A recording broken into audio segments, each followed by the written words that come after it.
Welcome back to the report, where we're looking at the unveiling of the UK government's renewed counter-terrorism strategy.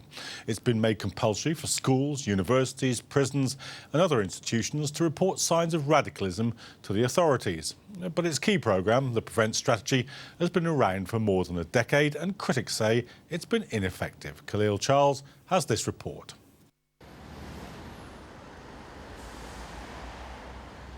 In the propaganda war for the hearts and minds of young Muslims, there is evidence that the UK government is failing to stop the radicalisation process from happening.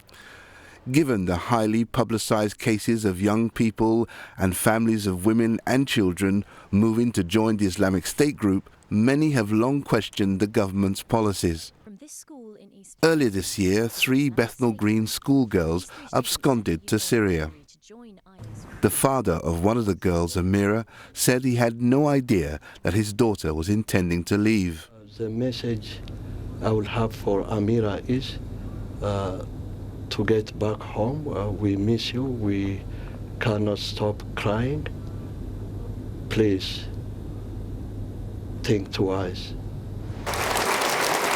Before being elected, David Cameron signalled new legislation would be introduced to combat the threat of terrorism. The next government will have to legislate again in 2016. And what I can say is, if I'm Prime Minister, I will make sure it is a comprehensive piece of legislation that makes sure we do not allow terrorists safe space to communicate with each other. And following his victory in the very first days of his office, Cameron unveiled a 5-year strategic plan that would not only combat violent extremism, but would silence the extreme views that were non-violent. Central to the policy amid talks of British values is the Prevent programme.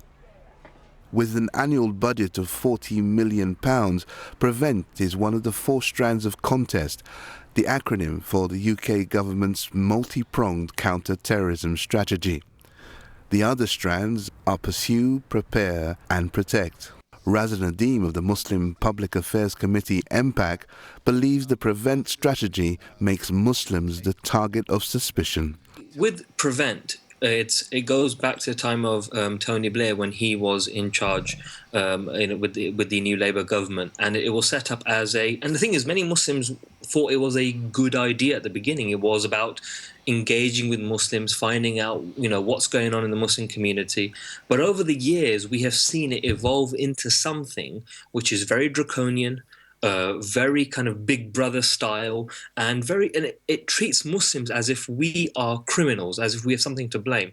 So Prevent, if you look at it now, what it has become is it's about spying on Muslims from the age, even at nurseries, where teachers have to, say if any young Muslims are showing signs of radicalisation, whatever that means.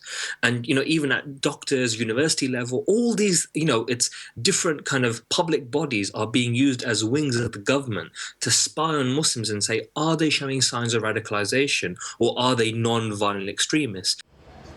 The complaints against Prevent seems to centre on a policy that appears to be a bridge to hand Muslims over to the authorities, rather than help people showing signs of radicalisation to be re-educated.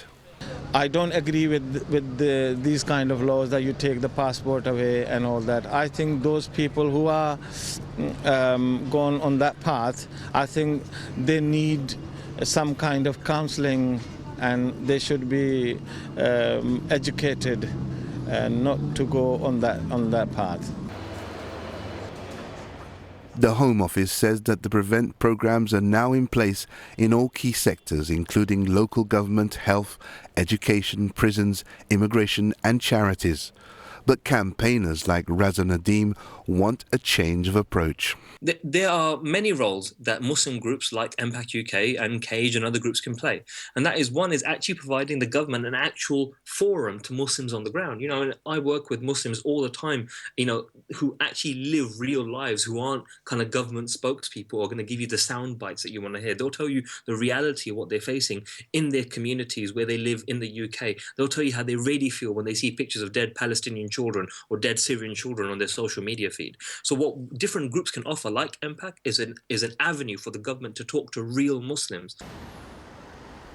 Of the 4 strands, Prevent is undoubtedly the most controversial and arguably the least successful. Yet, in the 12 years since its inception, the number of UK suspects coming to the attention of the police and the security services has ballooned into the thousands. Unlike Pursue, where success can be measured to some degree by the number of arrests and convictions, Prevent is a less clearly defined area that overlaps into sensitive areas like community cohesion.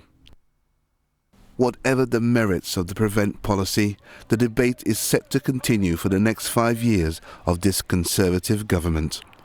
Khalil Charles, The Report. Well, joining me in the studio to discuss this issue is political commentator Imran Shah. Welcome to the programme. So is it your view that Prevent has failed? Yeah, I mean, it's pretty much gone towards the aims in which we're trying to really see a police state that's being formed. And that's the view of Peter Fahid, the Magistrate Chief Commissioner. And this is starting to become more and more of a view from different facets of society. So you see it from the students, the National Union students, and also from the TUC and various other sort of facets. So it's not just a Muslim view that Prevent is building towards an idea that Muslims are inherently suspicious. It's starting to become much more mainstream as a view towards the Tory policy. Because, as we said in the clip, this was a strategy that began under Tony Blair, continued through Gordon Brown's period as Prime Minister, but towards the end of that Labour government, a Commons committee really slammed the programme, really said it wasn't really working. Why didn't they do something different at that point? Why did they kind of come up with kind of son of Prevent?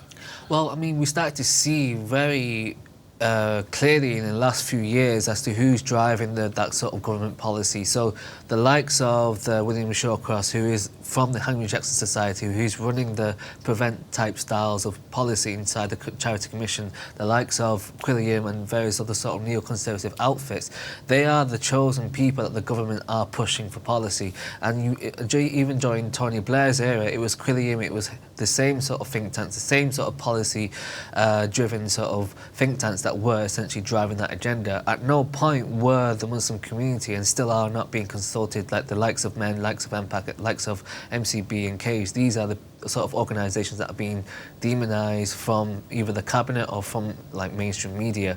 So, you know, we have continuously been seeing that Parliament as a process, as committees and various sort of outlets are essentially criticising Prevent, but the government of the day is just simply not listening to any of that. They're just trying to plough forward, as they have done with various other things like austerity and other issues as well. Do you think that the constant hunt for a kind of internal process by which this can be resolved, a kind of internal ideological policing process, is because the government, Labour or Tory, just can't admit that this has got anything to do with foreign policy, or never going to change British foreign policy, willingly at any rate? Do you think it's just that they can't accept that connection? Well, I mean, any government doesn't want to increase its ability to be held to account. Like, they will always try, as is the case with any sort of power structure, they want to try and decrease the level of accountability that's been approached to them.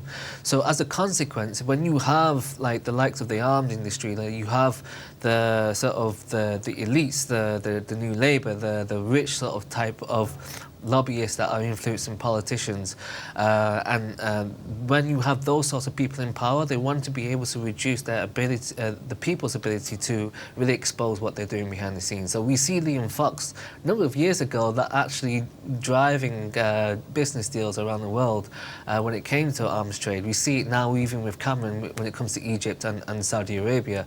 And that sort of issue of foreign policy is something that they just really don't want to, they really want to sort of shut down, simply because they just don't want to be held accountable for it. And as soon as they are held accountable for it, it means that they will have to start changing their policy around that. Do you think that, leaving aside the question of how you deal with the problem, do you think that the scale of the problem has been overstated? I mean, the actual physical numbers of people, for instance, travelling to Syria are minuscule by comparison with the Muslim population, even more minuscule by comparison with the population as a whole. Yeah, I mean, we see constantly that it's not It's not statistics or data that's driving the policy or even the public debate, whether it's on the media or on social media. It's generally media headlines. So when we look at the media headlines, we see the likes of the Daily Mail, the likes of the Spectator, really creating headlines that they would not do with black people or Jews because it's actually legislated that you cannot do so. So, and that goes into bigger issues of legislation that protects Muslims, but really what you have is the debate of 10 years of Islamophobic headlines is starting to really influence the way in which politicians think and general society thinks towards Muslims. And even though we know that, you know, less than 1% of terrorist incidents in Europe are actually done by Muslims, when you look at the media headlines, it's completely the polar opposite. And it's that sort of degree of information that's actually driving our society towards the far right. And one final question. I mean, even people who will accept that the government's foreign policy is wrong and leading to the problem, who will reject the kind of prevent strategy as an effective method of dealing with the issue, will say, well, you know, however large or small this problem is, there are some people who are willing to let off bombs in Britain. What are you going to do about it? Well, I mean, there is an issue. There is obviously an issue with regards to extremism, but what cripples the Muslim community to actually deal with that issue, as we have done in the 90s, we actually deal with these issues in the 90s very, very well. But what cripples them is by making the Muslim community actually responsible to a degree of those sort of things. Now, if there were a more open debate of how we can tackle this, because nobody wants, the Muslim community at large, even the likes of the organisations I mentioned in the past, they don't want a situation where we have Muslims essentially letting bombs off in the UK or elsewhere, for that matter. By the alienating of the Muslims and by the silencing of their voice and replacing them with the likes of Quilliam, they've actually suffocated our ability to actually deal with the problem at hand.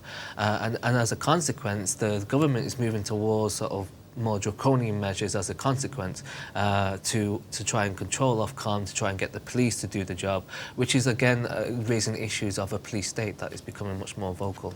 Okay, I'll have to stop you there. Thanks very much for that commentary, but I'm afraid we've come to the end of this episode of The Report.